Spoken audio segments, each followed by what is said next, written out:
Here we go.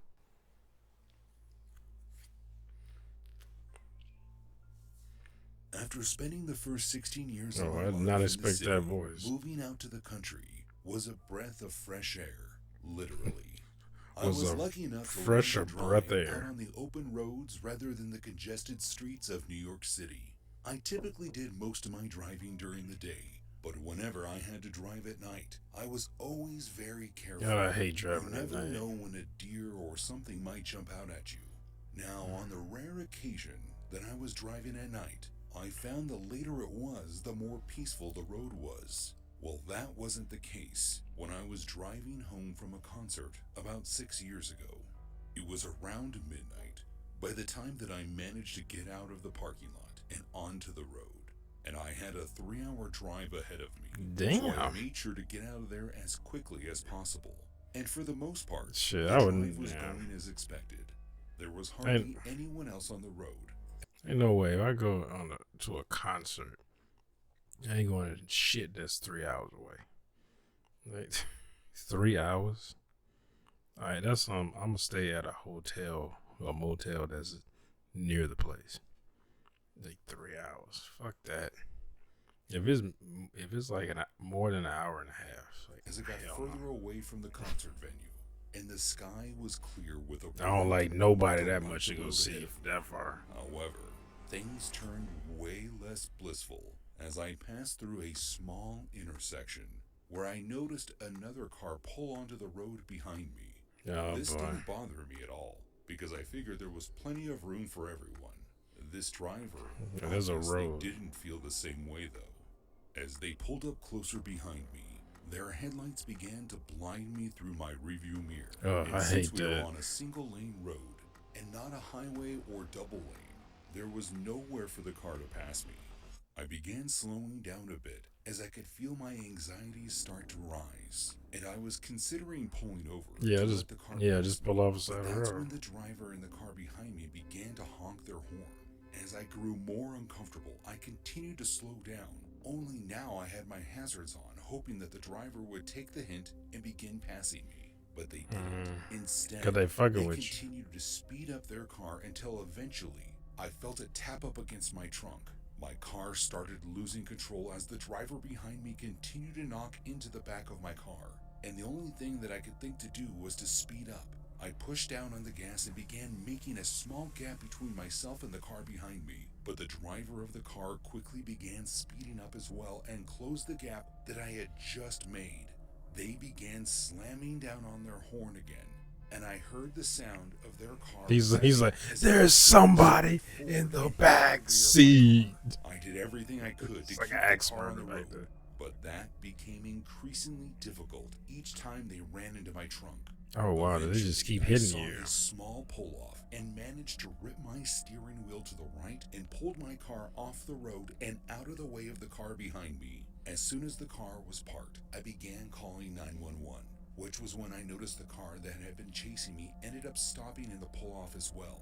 I Oh, began giving the man on the phone my location as the other driver got out of their car and approached mine. oh wow. As they got closer, I could see that it was a man driving the other car who looked to be about 5 or 10 years older than me. I could hear him screaming as he approached my car and began pounding his hand on the hood. He was yelling about how slow I was going on the road, and at one point he even tried to open my door by pulling up the Oh handle. wow. Thankfully, the police were able to get there before the man drove off, and after inspecting the damage on both of the cars, they ended up arresting the man for reckless driving, among other charges. At the end of the day, though, it was all chalked up to a bad case of road rage. Yeah, I figured about to say that. Because you were going, he said he was going fast, or at least the speed limit. When you go Dude, off to college, The a lot of dude, people warn you. dude pulled up behind him, blowing his horn. He said, okay, I'm going to slow down to give the guy the hint to go around me. The guy didn't go around him, still blowing his horn. Then he speeds up to create distance. And the guy speeds up and keeps like hitting his bumper. It's like, what the fuck did you want? You should have just went around him. Dumbass. It seemed like it was late at night and it's probably very few cars Seemed like, well, he didn't mention any cars driving coming from the opposite direction. It was like, just go the fuck around. Especially you on them old, like, I've been on back country roads like that where they damn near basically gravel roads, some dirt roads, where there's no line, no dividing line, no nothing. And just go the fuck around. Because you can see a car coming from a long way away because there's no street lights. So it's only headlights. So, like, just go the fuck around. Like, that was bullshit. Yeah, that dude had a fucking mental about problem. the dangers that can occur on campus. But Crazy what ass. no one warns you about Just beat the shit is out the of him. ride home. While I'm sure most people have fun and possibly even memorable rides home from school with their family, mine was only memorable because I made it home with my life. It was the beginning of December and the fall semester had just ended. And at the time, I had made plans with some friends back at home to go see the midnight release of a movie that was coming out instead of taking my exams and then driving home the next day. I planned to drive home as soon as I finished my schoolwork. This meant that I left campus around 4 in the afternoon. I would make it to the mall for the movie just in time. So I did just that. I left right after my last test, and I could not have been more excited to see my friends. I had about a 6.5 hour drive ahead of me. Shit, So I and you got went to the comfortable and movies? began making my way home as quickly but safely as possible. Now, that being said, even though I was in a rush, I was still raised to be helpful. I was always taught growing up that if you saw someone on the side of the road, you stop and ask if they need help. Sometimes people don't need anything. Who the fuck and told you just that? keep driving, but you never know when someone might need you. So at around 9:30 at night, as I was driving along this dimly lit back road, when I saw a car parked on the side of the road, I didn't even hesitate. I pulled over and hopped out of my car to ask if they needed any help. Right away, I could see the car was being driven by an elderly man, and he claimed that his car had a flat tire on the passenger side and asked me if I would help him put the spare on for him. I told him, of course, and asked him to pop the trunk so I could get the tire out, and he did.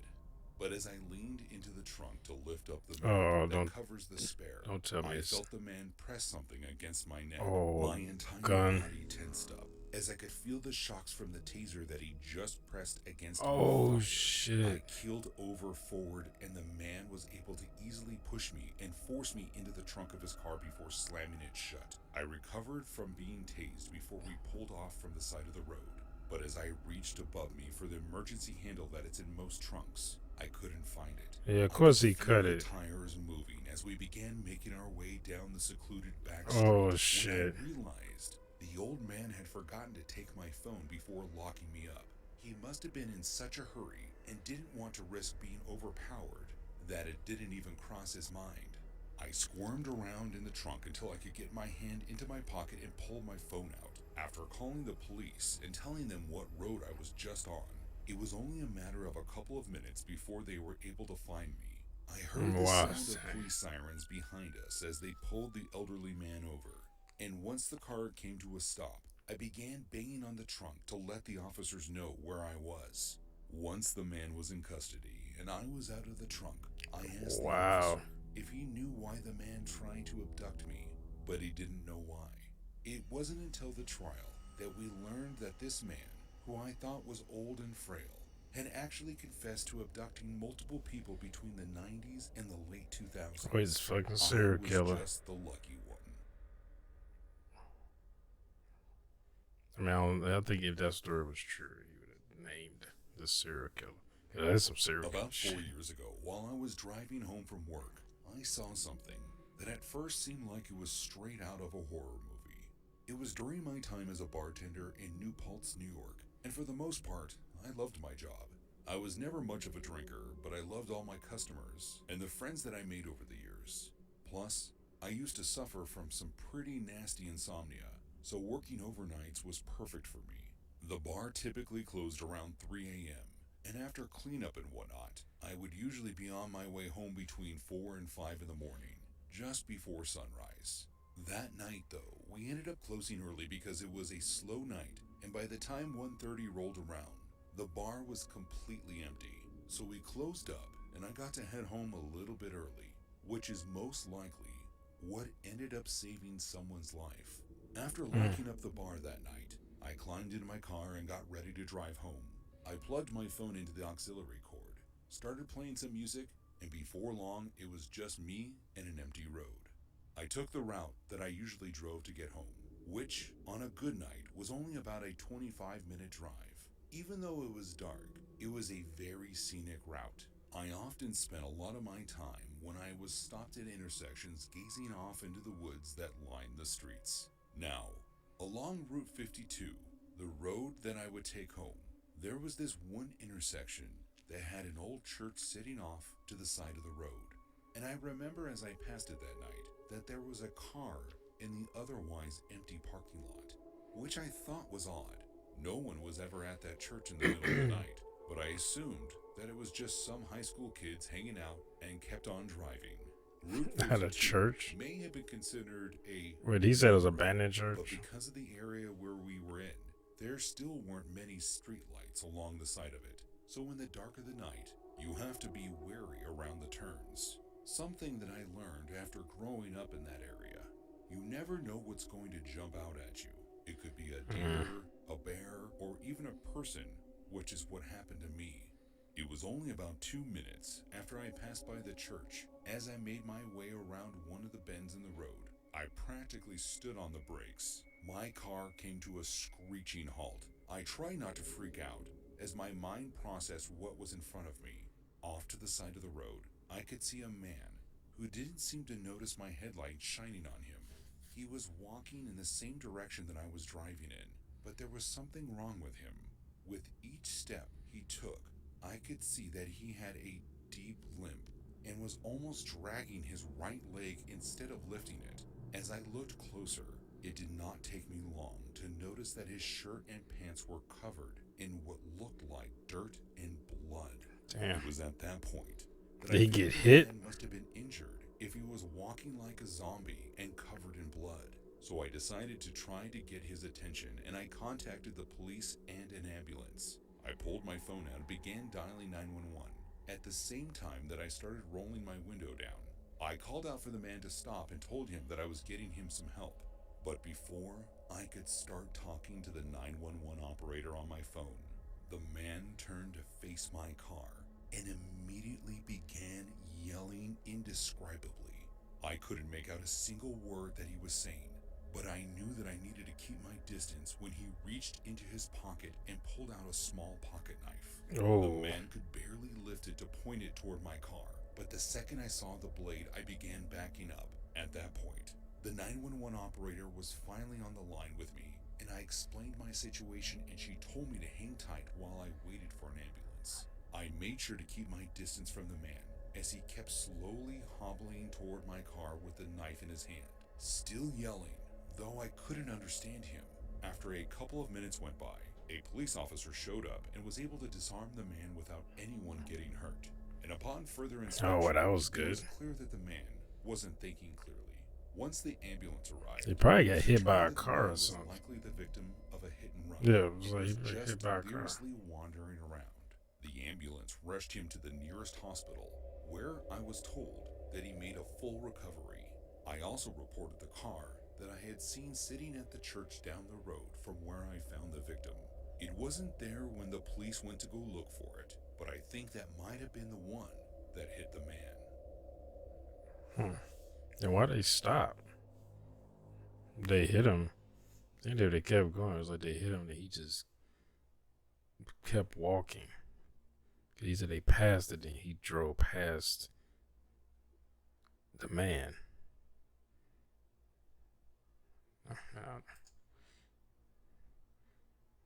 But yeah, that's what I figured. I said, he's bleeding. He's probably delirious and scared too. Cause if you get hit by a car, you hobbling down the street, and then all you see is headlights come up behind you and pull up real close to you, and someone yelling at you.